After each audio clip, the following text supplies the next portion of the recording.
मच्छीमार आहे.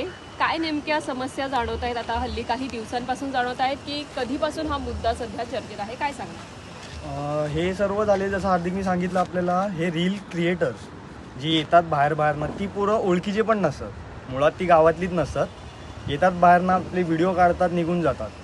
आणि त्या साईडला तुम्ही बघितलं तर तिकडे जाऊन वेडिंग शूट्स जे प्री वेडिंग असतं ना ते फार प्रमाणात चालतं. आता कपल्स येतात, शूट करतात, पडला एखादा तर खरंच तो सांगितल्याप्रमाणे ॲम्ब्युलन्स तर नाही येऊ शकत इकडे. अपघात झाला तर जबाबदार कोण?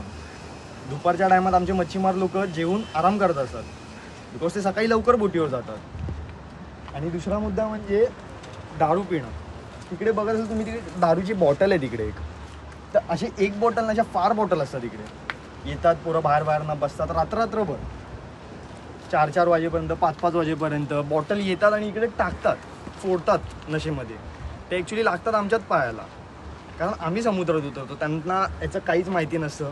यायचं आपलं व्हिडिओ बनवायचे, स्नॅप टाकायचे, फोटोज काढायचे आणि निघून जायचं इकडनं. या ठिकाणी एक बेंच होता, तो आता दिसून येत नाहीये. तुम्ही स्थानिकांनी मिळून एक निर्णय घेतलेला आहे महत्त्वाचा. काय सांगणार त्याबद्दल? ॲक्च्युली सर्व चालू झालं आहे, गोल्डन बेंच नावाने चालू झालेलं आहे इंस्टाग्रामवर. तर तो हटवण्यात आला, तुम्ही बघू शकता तिकडे काढलेला आहे तो बेंच.